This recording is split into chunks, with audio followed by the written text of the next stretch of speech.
भारतीय महिला क्रिकेट संघाने आयसीसी महिला विश्वचषक जिंकल्यानंतर सांगलीमध्ये मोठा जल्लोष करण्यात आला।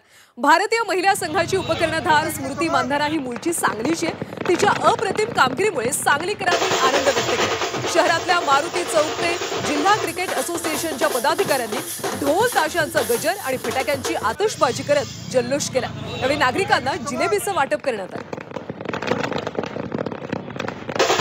काल जसं की आम्ही सांगितलं होतं मॅचच्या आधी की 100% नाही 200% विजय आपलाच असो आणि स्मृतीच्या कामगिरीवर सगळ्यांचं लक्ष राहून पडलं होतं। कारण कालची जी मॅच होती विकेट एवढी सोपी नव्हती, तरी सुद्धा इंडियाने भला मोठा डोंगर 300 रनाचा केला आणि ज्या म्हणजे अशी वन साइड न होता एक जे कॅचेस पकडले, जे फिल्डिंग केली अप्रतिम होती मुलींची।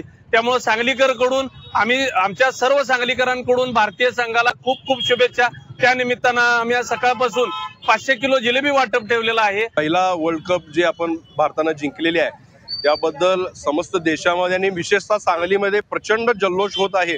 काल रात्रीपासून नॉनस्टॉप फटाके उडत आहेत, मुलं मुली रस्त्यावरती उतरून जल्लोष करत आहेत, ढोल वाजवत आहेत। आज सांगलीच्या सर्वात प्रमुख असणाऱ्या मारुती चौकामध्ये आम्ही 500 किलो जिलेबी वाटलेली आहे।